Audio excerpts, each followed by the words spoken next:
बहुत सुन लिया आपने कि पढ़ाई की 90% चीज़ें रियल लाइफ में काम ही नहीं आती। सोशल मीडिया आपने बहुत देख लिया, बहुत सारे लोग ऐसे बोल रहे हैं कि पढ़ाई की 90% चीज़ें काम नहीं आ रही है और कई सारे एग्ज़ाम्पल्स दे रहे हैं कि वो बिना पढ़े ही इतना कमा रहे हैं, वो इतने बड़े आदमी हो चुके हैं। आज उन सारी आइडियोलॉजी धाराशायी होने वाली है, क्योंकि आज हम शुरू करने वाले हैं क्लास 9 साइंस, जिसमें एक-एक कॉन्सेप्ट एक्सप्लेन किया जाएगा कि उसका रियल लाइफ में यूज़ कहाँ है।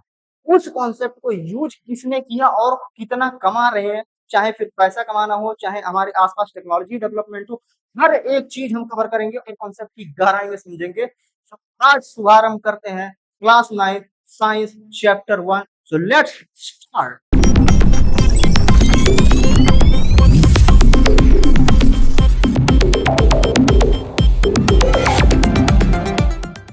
चैप्टर का नाम है मैटर इन आवर सराउंडिंग्स। तो सबसे पहले हम समझेंगे इस चैप्टर के जितने भी कॉन्सेप्ट्स हैं, साइंटिस्ट उसका कभी रिसर्च ही ना किए होते, कभी एनालिसिस ही ना किए होते, ये कॉन्सेप्ट्स आम जनता में कभी पहुंची ही ना होती, आज वो कौन कौन सी टेक्नोलॉजीज मिसिंग होती इस दुनिया से, हमारी डेली लाइफ कैसी होती, सबसे पहले ये जानते हैं। तो सबसे पहली चीज है रेफ्रिजरेटर। मतलब अगर इस चैप्टर के कॉन्सेप्ट साइंटिस्ट ने कभी रिसर्च ही ना की होते, तो आज रेफ्रिजरेटर नहीं होता। रेफ्रिजरेटर फ्रिज जिसमें भोजन वगैरह रखते हैं, बहुत सब्जियों वगैरह रखते हैं ठंडा रखने के लिए कि खराब ना हो। ये होता ही नहीं अगर ये साइंस के कॉन्सेप्ट नहीं होते। अब रेफ्रिजरेटर को बनाने वाला कितना कमा रहा है ये देखते हैं। रेफ्रिजरेटर को बनाता है जो वन ऑफ द कंपनी है, वर्लपूल ऑफ इंडिया। इसकी मंथली इनकम है 830 करोड़। जो लोग बोलते हैं ना कि साइंस की 90% चीजें बिल्कुल यूजलेस होती हैं, पैसे कमाने में तो इसका बिल्कुल योगदान नहीं है, फलाने का 90% आया आज भी वो बेरोजगार घूम रहे। अरे वो कॉन्सेप्ट कभी समझे ही नहीं थे, ठीक है। तो 830 करोड़ रुपए मंथली कमाती है वर्लपूल ऑफ इंडिया जो रेफ्रिजरेटर बनाती है। और रेफ्रिजरेटर कैसे बनाई? इसी चैप्टर का यूज करके, मैटर इन आवर सराउंडिंग्स। और कौन सा कॉन्सेप्ट यूज की ये भी बताऊंगा। सब कुछ इस वीडियो में कवर होने वाला है। दूसरी कंपनी है सैमसंग इंडिया, इसकी मंथली इनकम है 1000 करोड़, ठीक है। अब आते हैं अगली, इसमें कॉन्सेप्ट कौन कौन से यूज होते हैं ये भी जान लेते हैं। इसमें जो पहला कॉन्सेप्ट यूज है वो है वेपरेशन कॉजेस कूलिंग। वेपरेशन क्या होता है, इसकी वजह से कूलिंग कैसे होती है, ये इसी चैप्टर का पार्ट है, इसी चैप्टर में पढ़ेंगे। और इसी कॉन्सेप्ट का यूज हुआ है रेफ्रिजरेटर में। एक कॉन्सेप्ट और यूज हुआ है वो है change of state of matter by changing pressure and temperature. मतलब कि मैटर का स्टेट चेंज करना, किससे? प्रेशर चेंज करके, टेम्परेचर चेंज करके। ये कॉन्सेप्ट भी इसी चैप्टर में हम बहुत डिटेल में, बहुत अच्छे से, बहुत गहराई से समझेंगे। लेकिन यहाँ पे मेरा बताने का मकसद बस इतना ही है कि बस यही दो कॉन्सेप्ट, ये इतना छोटा सा कॉन्सेप्ट है, आप 5 मिनट में समझ आ जाएगा अगर मैं शॉर्ट में बताऊं तो। सिर्फ दो ही कॉन्सेप्ट यूज करके रेफ्रिजरेटर बना हुआ है। देखो, कोई 830 करोड़ कमा रहा है, कोई 1000 करोड़, और ये ईयरली नहीं है, मंथली है, ठीक है। तो अगला क्या है? अगला है एयर कंडीशनर, एसी। एसी वाले कौन कौन सी कंपनी है? एक तो है ई पैक ड्यूरेबल, ई पैक ड्यूरेबल 125 करोड़ रुपए मंथली। अब एसी बनाने वाली कंपनी भी देखो, 1000 लाख की बात ही नहीं हो रही है, करोड़ों में ही बात हो रही है।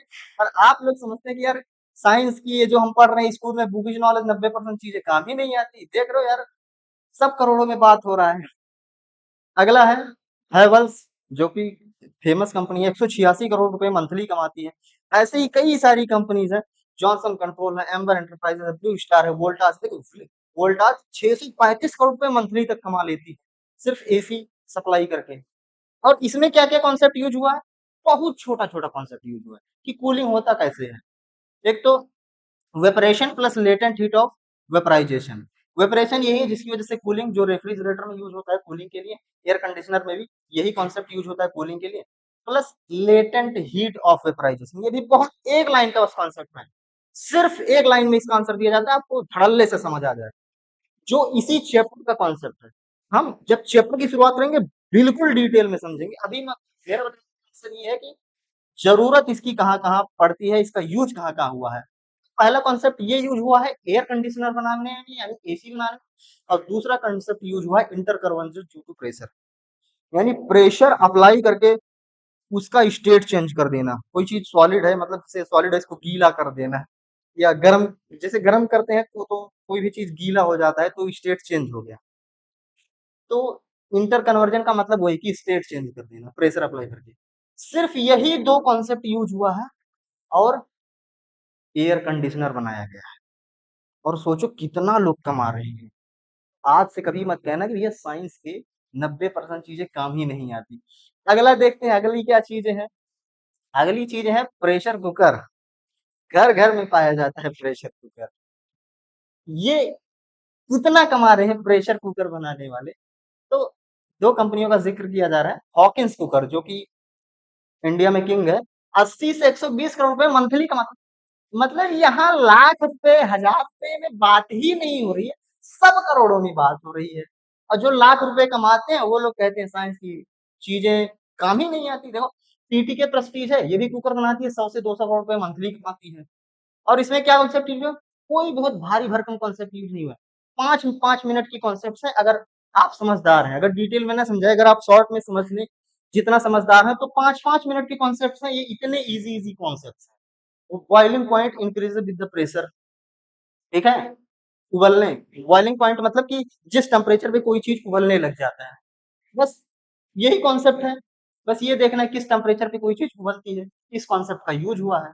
दूसरा कॉन्सेप्ट क्या यूज हुआ है, changes of state and energy requirement. State को चेंज करने के लिए कितनी एनर्जी की रिक्वायरमेंट है, बस दो कॉन्सेप्ट यूज हुआ। किसी ने प्रेशर कुकर बनाया। हम लोग कॉन्सेप्ट ऐसे ही छोड़ देते हैं, एग्जाम में ये नहीं आएगा, यहाँ से जो है कम मार्क्स के क्वेश्चन आते हैं, यहाँ से बार बार क्वेश्चन रिपीट होते हैं, हम उसको पढ़ देते हैं, बाकी छोड़ देते हैं। तो सोचो छोटी छोटी कॉन्सेप्ट हम छोड़ देते हैं, ये सब बहुत छोटे छोटे कॉन्सेप्ट। किसी ने तो सीरियसली लिया ना, प्रेशर कुकर बनाया नहीं, 80 करोड़, 120 करोड़, 100 करोड़, 200 करोड़ रुपए कमा रहे हैं। हजार लाख में बात ही नहीं हो रही है, यहाँ करोड़ों में बात हो रही है। अगली चीज की बात करें तो एलपीजी सिलेंडर। इसकी कमाई देख के तो आपको होश उड़ जाएंगे। एलपीजी सिलेंडर, एलपीजी सिलेंडर एक है भारत पेट्रोलियम और टीटी के प्रेस्टीज। ये टीटी के प्रेस्टीज मिस्टेक हो गया। तो ये देखो एलपीजी सिलेंडर 35,700 करोड़ रुपए मंथली कमा। एक चीज ये बताना कि ये जो टीटी के प्रेस्टीज है, ये बाई मिस्टेक यहाँ पे अटैच हो गया, ठीक है। इसको आप इसको आप समझ लीजिए, यहाँ कुछ नहीं है, सिर्फ भारत पेट्रोलियम, ठीक है। तो आगे बढ़ते हैं। अब एलपीजी सिलेंडर में कॉन्सेप्ट कौन कौन से यूज हुए हैं। सबसे जो पहला कॉन्सेप्ट यूज हुआ है वो है gases can be liquefied by applying pressure. मतलब कि जैसे हवा है या कोई भी गैसियस स्टेज है, उसको प्रेशर दो, ठीक है। प्रेशर दो तो वो गैस से लिक्विड में बदल जाता है। बस नॉर्मली बहुत लोगों को पता ही होगा, 7 8 क्लास के बच्चों को भी पता होगा कि प्रेशर अप्लाई करने से गैस लिक्विड में बदल जाता है। इस कॉन्सेप्ट का यूज किया, कोई गैस सिलेंडर बना दिया। गैस सिलेंडर में जो गैस होता है, असल में आप उसको थोड़ा सा शेक करेंगे तो आपको फील होगा यार कि कुछ लिक्विड जैसा है, पानी जैसा है जो अंदर फ्लो हो रहा है, ठीक है, फ्लूइड जैसा कुछ है। तो वो गैस को ही कंप्रेस किया गया, प्रेशराइज किया गया और लिक्विड में बदल गया। यानी प्रेशर अप्लाई किया, उस वजह से लिक्विड में बदला। और वहीं जब हम क्या करते हैं, रेगुलेटर ऑन करते हैं तो उसको बाहर निकलने की जगह मिलती है, तो क्या होता है, प्रेशर कम होने लगता है, प्रेशर कम होने लगता है, फिर से गैस में बदलने लग जाता है। यानी मतलब ये कि प्रेशर अप्लाई किया, गैस लिक्विड में बदल जाता है। इतने कॉन्सेप्ट यूज किया किसी ने, एलपीजी सिलेंडर के बारे में सोच लिया और बनाया। देख 35,700 करोड़ रुपए मंथली कमा रहा। यहाँ लाख में, हजार में बात ही नहीं हो रही है। और कौन सा कॉन्सेप्ट यूज हुआ, चेंजेस ऑफ स्टेट। बस वही, गैस सिलेंडर में जो होता है वो लिक्विड स्टेट में होता है, पानी जैसा, फ्लूइड जैसा होता है, लेकिन बाहर निकलता है तो गैस के फॉर्म में निकलता है, ठीक है। तो इतने छोटे छोटे कॉन्सेप्ट, मुझे लग रहा है कि शायद मैं चैप्टर के अंदर घुसे बिना बस यही बस थोड़ा सा इंट्रोडक्शन दिया, आप शायद इस कॉन्सेप्ट को समझ गए होंगे। सोचो इतने कॉन्सेप्ट का यूज करके किसी ने एलपीजी बनाया और धुआंधार पैसा कमा रहे हैं। अगला कॉन्सेप्ट देखते हैं, डिओड्रेंट और परफ्यूम। जो डिओ परफ्यूम वगैरह यूज करते हैं ना, उसकी कंपनी, जितनी डिओड्रेंट परफ्यूम बनी है, उसके मालिक या उसको बनाने वाले मैन्युफैक्चरर जो या फिर इंजीनियर जो भी हो, उन्होंने जो कॉन्सेप्ट यूज किया वो साइंस के इसी चैप्टर से उठाया है। अब देखो कितनी कंपनियां हैं, मैरिको है, इमामी है, हिंदुस्तान यूनिलीवर है। मैरिको 610 करोड़ रुपए मंथली कमाती है डीओ परफ्यूम बनाकर। और ये बना कैसे? साइंस कौन सा यूज हुआ? इसी चैप्टर के साइंस का यूज हुआ। अगला है इमामी है, देखो 166 से 333 करोड़ रुपए मंथली। हिंदुस्तान यूनिलीवर अभी 5000 करोड़ रुपए मंथली कमा रहा है। तो कॉन्सेप्ट कौन कौन से यूज हुए? Gas can be liquefied by applying pressure, वही चीज जो एलपीजी में यूज हुआ है। प्रेशर अप्लाई को गैस को लिक्विड में बदल जाता है। परफ्यूम भी वैसे, उसके अंदर परफ्यूम तो आप ऐसे शेक करेंगे उसके अंदर लिक्विड होता है, लेकिन जब आप स्प्रे करते हैं तो थोड़ा सा गैसियस स्टेज में आ जाता है। ठीक है, अगला कॉन्सेप्ट क्या यूज हुआ है इसमें? चेंजेस ऑफ स्टेट, वही लिक्विड से गैस में बदलना। यानी यही कॉन्सेप्ट से किसी ने एलपीजी बना दिया, उसी कॉन्सेप्ट से किसी ने डीए परफ्यूम बना दिया। हो सकता है आप इस टॉपिक को गहराई से पढ़े, आप कुछ और बना दें। ये लोग देखो लाखों हजारों में बात ही नहीं, बस करोड़ों में कमाई हो रही है। क्या पता अगले करोड़पति आप ही हो। ठीक है, अब अगला देखते हैं, मैटर। फिर शुरू होता है ये चैप्टर। अभी का ये बताने का मोटिव बस इतना ही था कि आपको पता चल जाए कि हम जो पढ़ने वाले हैं वो यूजलेस नहीं है, बहुत काम की चीज है। ठीक है, तो मैटर क्या होता है कि हर वो चीज जिसका भी कुछ ना कुछ मास होता है, कुछ ना कुछ स्पेस ऑक्यूपाई करता है। जैसे कि ये, इसका कुछ ना कुछ मास है, अगर हम इसको तोलेंगे तो कुछ ना कुछ इसका वेट आएगा। प्लस ये इतना जगह घेर रहा है, मतलब स्पेस ऑक्यूपाई कर रहा है। तो पानी, पानी भी कुछ ना कुछ स्पेस ऑक्यूपाई करता है, उसका कुछ ना कुछ मास होता है, वजन होता है। ठीक है, तो हर वो चीज जिसका कुछ ना कुछ मास हो, वो स्पेस ऑक्यूपाई करे, उसको बोलते हैं मैटर। आप कहेंगे ये इतना बेसिक चीजें क्यों पढ़ रहे हैं? आप तो तमाम इतनी बड़ी बड़ी टेक्नोलॉजी की बात करें, लोग करोड़ों में कमा रहे हैं, आप मैटर पढ़ा रहे हो, इतनी छोटी चीजें। एक्चुअल में साइंस की शुरुआत हो रही है, फाउंडेशन यहीं से शुरू है, हम जीरो से उठेगा। ठीक है, अगर आज आप साइंस मान लो 8th क्लास तक आप बिल्कुल बर्बाद कर दिए यार, कुछ ढंग का नहीं पढ़े, आज से भी अगर आप डटे रहते हैं तो आप बहुत आगे तक जा सकते हैं, एक एक कॉन्सेप्ट आप बहुत अच्छे से समझ सकते हैं। तो एवरीथिंग अराउंड अस, हमारे आसपास वो सारी चीजें दैट हैज मास, जिसकी वजन है, मास, वो स्पेस ऑक्यूपाई करता है, जगह घेरता है, उसको बोलते हैं मैटर। ठीक है, एग्जांपल देखते हैं, air, water, stone, milk, would, metal. यहाँ पे आपको एक कंफ्यूजन होगा, यहाँ पे कंफ्यूजन क्या होगा? आप ये कहेंगे कि इस वाटर की बात करें, ठीक है, कुछ ना कुछ मास होता है, स्पेस ऑक्यूपाई करता है। स्टोन भी, मिल्क भी, वुड भी, मेटल भी। लेकिन ये एयर कैसे? एयर का कैसे मास है? वो स्पेस ऑक्यूपाई कर रहा है मान लिया, मास होता है, उसका कुछ वजन होता है, हम ये कैसे बता दें? कि आप कोई भी आप तोलने के लिए तराजू वगैरह कुछ भी रखिए, एयर तो उसके ऊपर पहले से ही है, लेकिन वो वजन तो जीरो ही बताता है। और आप मैटर में काउंट कर रहे हैं, मैटर में काउंट कर रहे हैं, मतलब ये कह रहे हैं कि मास होता है, स्पेस ऑक्यूपाई करता है। मास होता है, कैसे होता है? आइए देखते हैं। ठीक है, एक लेते हैं, वेट मेजरिंग स्केल। ठीक है, मतलब तराजू। ठीक है, ज्यादा अगर धुआंधार वर्ड लग रहा है तो आप तराजू। ठीक है, और आप बलून लीजिए, दो दो बलून उसमें चले, और ये बलून फुल ऑफ एयर होना चाहिए, इसमें एयर होना चाहिए। ठीक है, यहाँ पे बांध लीजिए धागा वगैरह। एक और बलून लीजिए, ठीक है, यहाँ भी धागा वगैरह बांध लीजिए कि एयर बाहर नहीं जाना चाहिए।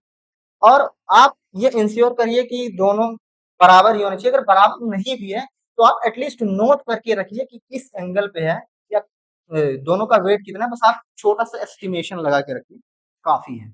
उसके बाद आप कुछ भी लीजिए, सुई वगैरह ले लीजिए, आप इस गुब्बारे को ब्लास्ट कर दीजिए। जैसे आप इसको ब्लास्ट करेंगे, ये क्या हो जाएगा, थोड़ा सा ऐसे क्या हो जाएगा, सिकुड़ जाएगा। और जैसे ये सिकुड़ेगा, तुरंत ये तराजू ऐसे नीचे हो जाएगा, ये नीचे जाएगा और ये ऊपर जाएगा। ऐसा क्यों हुआ?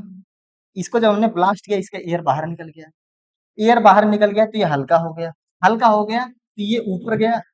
यहाँ अभी भी एयर है, इसलिए ये भारी पड़ गया, भारी पड़ गया तो ये नीचे जाएगा, ये ऊपर जाएगा। इस प्रैक्टिकल एक्सपीरियंस से ये प्रूव होता है कि एयर में भी मास होता है, वजन होता है, इसीलिए एयर को भी मैटर कहते हैं। ठीक है, तो ये जो छोटा सा कंफ्यूजन लोगों को आता है, ये कंफ्यूजन भी दूर हो गया है। तो आगे बढ़ते हैं। Even very small things like a grain of sand and drop of water are matter. यहाँ तक कि रेत का एक जो छोटा सा टुकड़ा, एक दाना होता है, वो भी मैटर होता है। ठीक है। और पानी, वाटर का एक बूंद, वाटर ड्रॉपलेट्स, जल की बूंदें भी मैटर हो। ठीक है। बस हमको यही ध्यान रखना है कि मास होनी चाहिए, ऑक्यूपाई स्पेस, ही दो प्रॉपर्टी सेटिस्फाई करें। ठीक है। तो बात है, ये क्या मैटर नहीं है। ठीक है। नॉर्मली आपके माइंड में आएगा कि सर हमारे आसपास तो हर चीज का मास है, ऑक्यूपाई सब कुछ मैटर ही है क्या? कुछ चीजें मैटर नहीं है। इमोशंस मैटर नहीं है। इमोशंस का कुछ वजन मास होता है क्या? कुछ जगह घेरता है क्या? चलो, आपके दिल में वो जगह घेर के बैठा है, वर्चुअली आप मान लिए, कुछ वजन होता है क्या? नहीं होता। नहीं है। थॉट्स, थॉट्स का कुछ मास होता है, स्पेस ऑक्यूपाई करता है? नहीं ना, मैटर नहीं है। लव, लव भी यार स्पेस ऑक्यूपाई नहीं करता, मास भी नहीं होता, वो दिखती भी नहीं। ठीक है। इसीलिए बहुत कंफ्यूज हो जाते हैं, यार मुझे दिखाई नहीं दे रहा है कि तुम्हारे अंदर मेरे लिए कुछ जगह है भी या नहीं। हेट, ऐसी नफरत भी दिखती ही नहीं यार, सामने वाले के अंदर नफरत है या नहीं, क्योंकि ये सब चीजें नॉन मैटर है। ठीक है। तो आई होप आपको समझ आ गया होगा। तो अगला टॉपिक पे चलते हैं। हाँ, तो मिला के बस यही है कि इसका कोई मास स्पेस नहीं है, इसलिए मैटर नहीं है। अगला टॉपिक है फिजिकल नेचर ऑफ मैटर। ठीक है। और फिजिकल नेचर हम कैसे चेक करते हैं कि मैटर फिजिकली डिस्क्रीट है या कंटिन्यूअस? ये क्या हो, थोड़ा सा समझ, डरना नहीं है बिल्कुल वर्ड देख के कि ये कोई हाई फाई वर्ड आ गया, अरे कि कोई हाई फाई वर्ड आ गया, ये सब क्या है? डिस्क्रीट और कंटिन्यूअस का मतलब क्या होता है? मान लीजिए जैसे सीढ़ी है, ठीक है, डिस्क्रीट, अब ये सीढ़ी पे हर कदम पे क्या है? एक एक कदम इसका फिक्स है, बटा हुआ है। तो यानी कि step one, step two, step three, step four, step six, ये क्या है? डिस्क्रीट है। डिस्क्रीट मतलब कि अलग अलग बटा हुआ, डिवाइडेड इन मल्टीपल पार्ट्स। और कंटिन्यूअस क्या होता है? यही सीढ़ी मान लो कुछ ऐसा है, यहाँ पे आप काउंट कर सकते हैं, 1 2 3 4 5, total 5 steps. So there 5 steps in this stair. Okay. So यहाँ पे क्या है? आपको यहाँ आप 10 कदम भी चल सकते हो। ठीक है। छोटा छोटा कदम करके आप 100 कदम भी चल सकते हो। आप बहुत लंबा कदम बढ़ा के 2 4 कदम में भी खत्म कर सकते हो। तो इसका स्ट्रक्चर कंटिन्यूअस है। ये है डिस्क्रीट। डिस्क्रीट मतलब जब मल्टीपल पार्ट्स एग्जिस्ट करते हैं, और कंटिन्यूअस मतलब एक ही चीज हो, वो डिवाइडेड ना हो मल्टीपल। तो फिजिकल नेचर हमको चेक करना है। कैसे चेक करेंगे? ये मैटर, ये तो दिख रहा है कंटिन्यूअस, मतलब यहां से लेकर के यहां तक एक पार्ट दिख रहा है।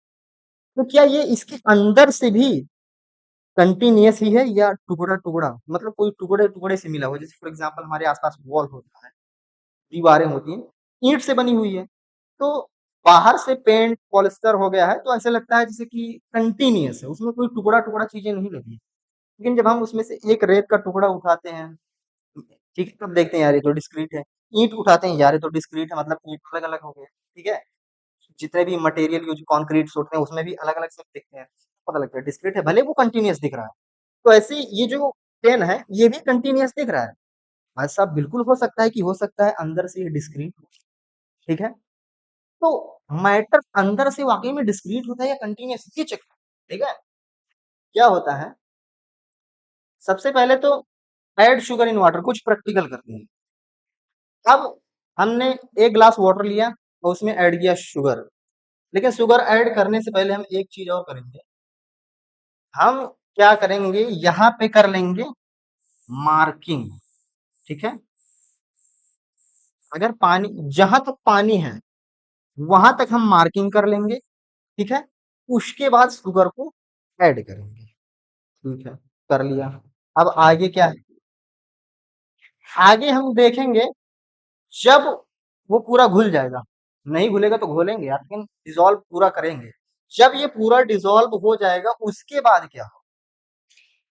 हमने मान लो मार्किंग यहाँ पे किया था, ठीक है, शुगर को डिसॉल्व किया, मार्किंग तो अभी भी है ना। शुगर एक्स्ट्रा ऐड हुआ तो पानी ऊपर जाना चाहिए। ठीक है। पानी अगर ऊपर जाना चाहिए क्योंकि शुगर अंदर गया है। लेकिन हम देखते ऐसा है, रिजल्ट ये आता है कि पानी ऊपर गया ही नहीं और शुगर इसमें डिसॉल्व हो गया। इसका क्या मतलब है? इसका मतलब ये है कि ये जो वाटर है, इसके अंदर पार्टिकल्स थोड़े-थोड़े दूर-दूर थे, ठीक है? थोड़े-थोड़े दूर-दूर थे और शुगर के जो पार्टिकल्स हैं, आके ऐसे-ऐसे स्टोर हो गए, ठीक है? इसके बीच में, ठीक है? इसकी वजह से इसका लेवल ऊपर गया ही नहीं। तो हमको क्या चेक करना है कि डिस्क्रीट है या कंटीन्यूअस? अगर शुगर पार्टिकल्स बीच में एडजस्ट हो जा रहे हैं, इसका मतलब बीच में स्पेस है। और बीच में स्पेस है यानी कि दो पार्टिकल्स अलग हैं। फॉर एग्जांपल यहाँ पे स्पेस है, चलो शुगर पार्टिकल्स यहाँ पे हैं, यहाँ स्पेस है, शुगर पार्टिकल्स यहाँ भी हैं। तो इसका मतलब कि अगर बीच में स्पेस है तो यानी ये पार्टिकल डिफरेंट हुआ, यहाँ पे स्पेस है तो ये पार्टिकल डिफरेंट हुआ, यानी कि स्ट्रक्चर डिस्क्रीट है, डिवाइडेड इन मल्टीपल पार्ट्स। तो हर एक पार्ट को क्या बोलते हैं? पार्टिकल्स, ठीक है? तो यहाँ से पहली चीज हमको ये समझ आई कि matter made up of particles क्या है, ठीक है? Matter is made up of particle. ये कंटिन्यूअस नहीं होता, डिस्क्रीट होता है, ठीक है? और चलिए कुछ एक्सपेरिमेंट करते हैं, ये कुल मिला के matter is made up of particle. कुछ और एक्सपेरिमेंट करते हैं। Dissolve potassium permanganate in water. अब ये कौन सा खतरनाक वर्ड आ गया? पोटेशियम परमैंगनेट क्या होता है? असल में नेचर में, समंदर में या फिर खारे झीलों में केसीएल पाया, थोड़ा डिटेल में जान लेते हैं। साइंस में क्या होता है, नॉर्मली जो लोग पढ़ते हैं, नॉर्मली जब लोग पढ़ाते हैं तो जितने भी केमिकल्स आते हैं इन सबको बस ऐसी एज अ वर्ड रटवा देते हैं। एक्चुअल में होता क्या है हमको पता ही नहीं चलता। बहुत सारे कंपाउंड रट्टा मारे बैठे रहते हैं, बस नाम सुने रहते हैं, पर एक्चुअल में वो है क्या, यूज का हमको पता ही नहीं होता। समंदर में, ठीक है, मान चलो सी या ओशन, ठीक है, और खारा झील, ठीक है, खारा झील या फिर मिनरल्स, यहाँ तीन जगह पे पाया जाता है क्या? KCL, potassium chloride. ये क्या होता है? एक सॉलिड, जैसे जैसे ये सॉलिड, इसको दबा नहीं सकते, ठीक है, इसको कंप्रेस नहीं कर सकते, सॉलिड है, तो कुछ ऐसे टाइप का होता है सॉलिड केसीएल, ठीक है। तो वहां से इस केसीएल को लिया जाता है, ठीक है, उसके बाद कुछ केमिकल रिएक्शंस करवाए जाते हैं। ये पोटेशियम परमैंगनेट को मैं यहाँ से इसलिए बता रहा हूँ क्योंकि पोटेशियम परमैंगनेट नेचुरली कहीं पाया नहीं जाता कि आप जाके कहीं से उठा कर लेके चले, नेचुरली पाया नहीं जाती, हमेशा लैब में ही बनता। तो इसीलिए मैं पूरा प्रोसेस ही बता दे रहा हूँ कि लैब में बनता कैसे। केसीएल नेचुरली मिलता है, इसको लैब में कुछ केमिकल प्रोसेसेस किए जाते हैं, ठीक है, उस तो ये बनता है KOH, पोटेशियम हाइड्रोक्साइड, ठीक है। अब ये जो आया ये भी सॉलिड होता है, ठीक है, इसको फिर क्या करते हैं मैग्नीज के साथ। हम मैग्नीज क्या है, मैग्नीज भी एक प्रकार का मिनरल है, नॉर्मली खुदाई के दौरान पाया जाता है, जैसे खुदाई से लोहा और तांबा पीतल ये सब मिलता है, ठीक है, वैसे ही मैग्नीज भी मिलता है। तो इसको इसके साथ जलाएंगे, जलाएंगे, ऑक्सीजन जहाँ पे ऑक्सीजन है वहीं जलाएंगे, इसके बाद ये बनता है यही पोटेशियम परमैंगनेट। तो कुल मिला के ये चीजें हमें जल्दी समझ नहीं आती क्योंकि ये नेचुरली पाई नहीं जाती। आयरन तो हम समझ जाएंगे ये आयरन है, और भी बहुत सारे सोना चांदी पीतल बता दो हम सब समझ जाएंगे। ये क्यों नहीं समझ, क्योंकि ये नेचुरली पाई नहीं जाती, हमेशा लैब में ही बनाया जाता है। तो लैब में कैसे बनाया जाता है? सबसे पहले खारा झील समंदर या फिर मिनरल्स में से केसीएल उठाया जाता है, ये भी सॉलिड चीजें होती हैं। केसीएल को जो है लैब में कुछ केमिकल प्रोसेस करवाए जाते हैं, उससे केओएच बनता है, फिर केओएच को मैग्नीज के साथ जलाया जाता है, उसके बाद बनता है पोटेशियम परमैंगनेट, ठीक है, समझ आ गया होगा। और ये सब यूज कहाँ, मेडिसिन, बहुत सारी दवाएं, ठीक है, बहुत जगह इसका यूज है। अभी इसका इसके अंदर घुसेंगे तो अपने आप में एक टॉपिक बन जाएगा, फिर हम इस चैप्टर से भटक जाएंगे, ठीक है। तो फिलहाल हमारा मोटिव ये है कि फिजिकल नेचर ऑफ मैटर, ठीक है। तो पोटेशियम परमैंगनेट लिए सबसे पहले हम क्या करेंगे, इसमें डिसॉल्व करेंगे पानी में, घोलेंगे। अब घोलेंगे उसके बाद हम क्या करेंगे, एक और यहाँ पे सोल्यूशन रखेंगे, पानी रखेंगे, इसमें से थोड़ा सा निकालेंगे और इसमें डाल देंगे। इसमें से थोड़ा सा निकाल के जब इसमें डालें फिर इसको घोलें तो ये थोड़ा सा गाढ़ा दिखेगा, ये थोड़ा सा हल्का दिखेगा। इससे क्या पता चला, हमने तो बस थोड़ा सा पार्ट उठाया इसमें डाला, कहीं ना कहीं बस थोड़ा सा कलरफुल होना चाहिए था, ये पूरा कलरफुल कैसे हो गया? तो इसका मतलब ये है कि जो थोड़ा सा कलरफुल मटेरियल पूरे में मिक्स हो गया, पूरे में मिक्स हो गया, यानी कि जो पार्टिकल्स है, अभी क्या समझ आया? Matter is made up of particle. तो यानी कि अगर ये जो कलरफुल मटेरियल है फैल के पूरे में फैल गया, यानी पार्टिकल्स फैल गए, ठीक है। यहाँ से हमको क्या समझ आया कि matter is made of particle, उसमें पार्टिकल होते हैं। और यहाँ पे अगर जब ये फैलता चला गया, इसका मतलब कौन फैल रहा है? पार्टिकल्स। अगर पार्टिकल्स जो स्प्रेड हो रहे हैं, फैल रहे हैं, इसका मतलब पार्टिकल्स मूव करते हैं, ठीक है। ऐसे ही और आगे स्टेप, एक स्टेप और आगे चलते हैं, ठीक है, ठीक है। फिर इसमें से थोड़ा सा लिक्विड इसमें डालते हैं, फिर कुछ टाइम बाद देखेंगे ये पूरे में फैल गया, लाइट भले ही, कलर भले ही थोड़ा लाइट होता चला गया, लेकिन डिसॉल्व पूरे में हो रहा है, पार्टिकल्स यहाँ भी पूरे में मूव कर गए। थोड़े पार्टिकल्स थे इसलिए लाइट कलर हुआ, यहाँ पे ज्यादा पार्टिकल्स थे इसलिए बहुत ज्यादा डार्क हुआ। ऐसे और आगे बढ़ेंगे तो बहुत मतलब कि कलर धीरे धीरे कम होता जाएगा, लेकिन कलर पूरे का बदलेगा। भले लाइटनेस डार्कनेस डिफरेंट होगा, पर कलर पूरे का बदलेगा, यानी पार्टिकल्स स्प्रेड कर रहे हैं पूरे वाटर में। इससे क्या पता चला आपको कि पार्टिकल्स मूव करते हैं। और क्या समझ आया? पार्टिकल्स आर वेरी स्मॉल, ठीक है। पार्टिकल्स आर वेरी स्मॉल, ये कैसे समझ आया? इसको बताओ कैसे समझ आया? हमने इतना पार्ट लिया, ठीक है, चलो इतना पार्ट लिया, इसमें ऐड किया, तो ये क्या हुआ? पूरे में फैल गया। अब अगर इतने से पार्ट को पूरे में स्प्रेड करना है तो शायद मतलब कुछ ना कुछ टुकड़े में ये तो डिवाइड हो ही जाएगा, सही बात है। यहाँ से फिर हमने बस इतना लिया और इसमें ऐड किया, तो ये और छोटा छोटा छोटा छोटा छोटा छोटा हो जाएगा। इसमें से फिर इतना लिया तो छोटा छोटा हो जाएगा, यानी इससे क्या पता चल रहा है? Particles are very small. अगर बहुत बड़े बड़े होते तो शायद यहीं तक खत्म हो जाता। फॉर एग्जाम्पल आप छोटे छोटे पत्थर के टुकड़े ले लो, ठीक है, आप पानी में डाल लो और थोड़ा सा उठा के इसमें डालो, थोड़ा सा उठा के इसमें, वो मतलब यही दो तीन स्टेप में ही खत्म हो जाएगा, है ना। लेकिन इसको क्या है, बढ़ाते जाओ, बहुत माइनर सा कलर डिफरेंस आएगा, लेकिन आएगा। लेकिन नॉर्मली छोटे छोटे पत्थर के केस में जहां पत्थर खत्म उसके आगे कुछ होगा ही नहीं, है ना। यानी कि जब पार्टिकल बड़े होते हैं तो ये जो स्टेप्स होते हैं लिमिटेड हो जाते हैं, और जब ये पार्टिकल जितने छोटे होते हैं वे स्टेप्स उतने बढ़ते जाते हैं, ठीक है। तो यानी पहला कॉन्सेप्ट क्या समझ आया कि matter is made of particle, कैसे? शुगर को पानी में ऐड किए, ठीक है, और पार्टिकल्स आर वेरी स्मॉल। ये आप किसी परमानेंट ना भी घोलो, नॉर्मली आप कलर होली वाला खरीद के लाओ, ठीक है, वो वही घोल दो, थोड़ा सा निकाल के इसमें डालो, ठीक है। एग्जाम में अगर भूल भी गए कि यार कौन सा वर्ड था, तो आप सीधे कलर डाल दो, इसकी जगह लिख दो dissolve colour in the water and dilute. Dilute मतलब उसको कौन, ठीक है, हल्का करते जाओ। कलर घोले, कलर इसमें डाले, फिर इसमें से निकाल के इसमें डाले, इसमें से निकाल के इसमें डाले, और डालते रहेंगे, कलर धीरे धीरे कम होता ही जाएगा। इससे पता चल रहा है कि पार्टिकल्स बहुत छोटे हैं, ठीक है। तो आगे बढ़ते हैं। अब अगला टॉपिक है कैरेक्टरिस्टिक्स ऑफ मैटर, ठीक है। सो पहला कैरेक्टरिस्टिक्स है पार्टिकल्स आर कंटिन्यूअसली मूविंग।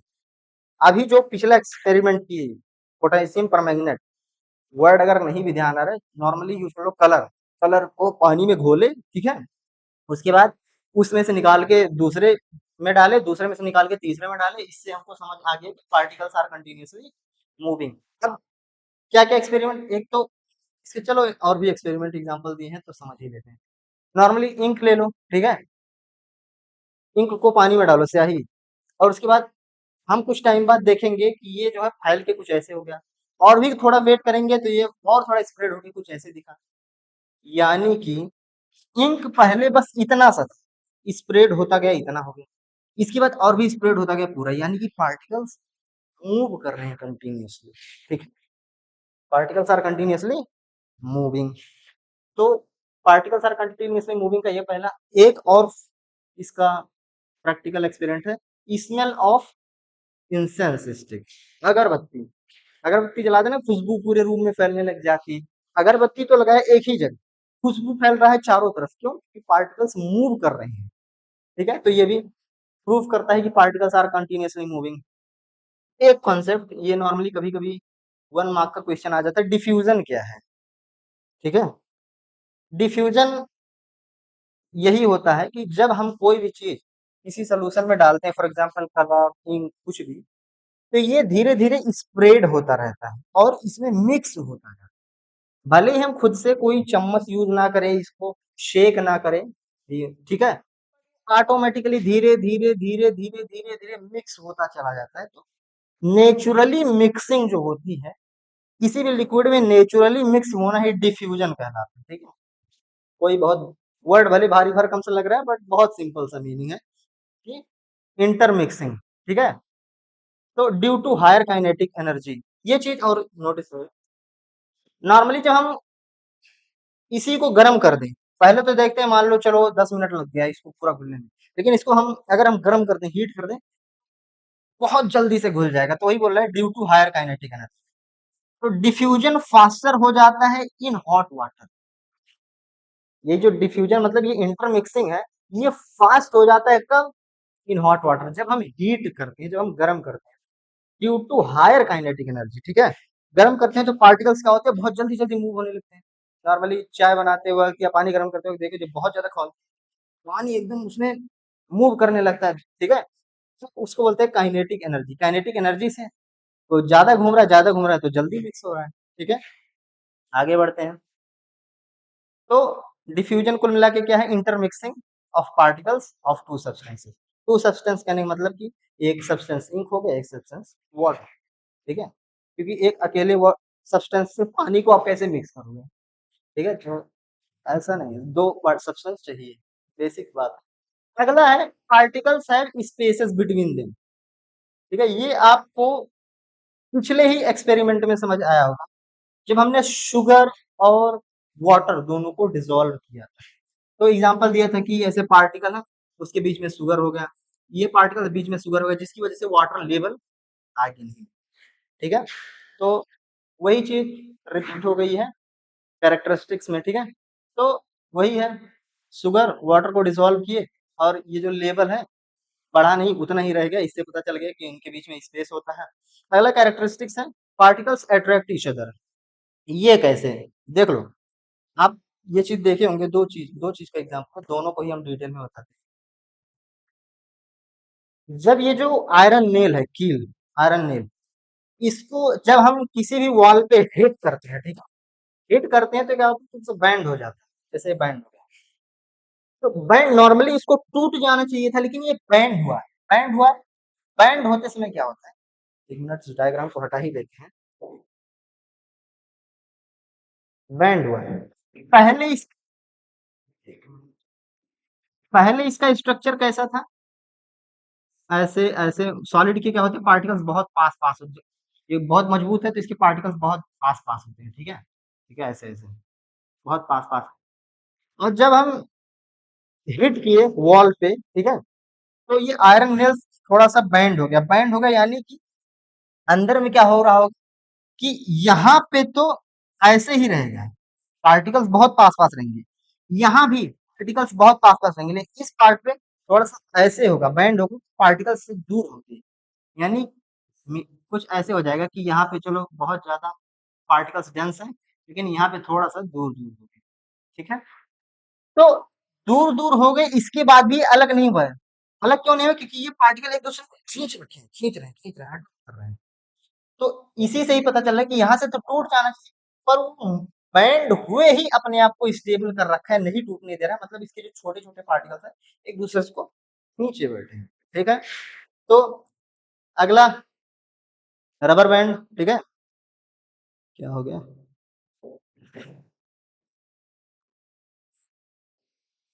अगला है रबर बैंड। रबर बैंड को जब हम ऐसे खींचते हैं, वापस वो उसी पोजीशन में आ जाता है, क्योंकि उसके पार्टिकल्स एक दूसरे को वापस अपनी तरफ खींच रहे हैं, मतलब उसके पार्टिकल्स अट्रैक्ट कर रहे हैं, ठीक है? तो इससे भी प्रूव हो जाता है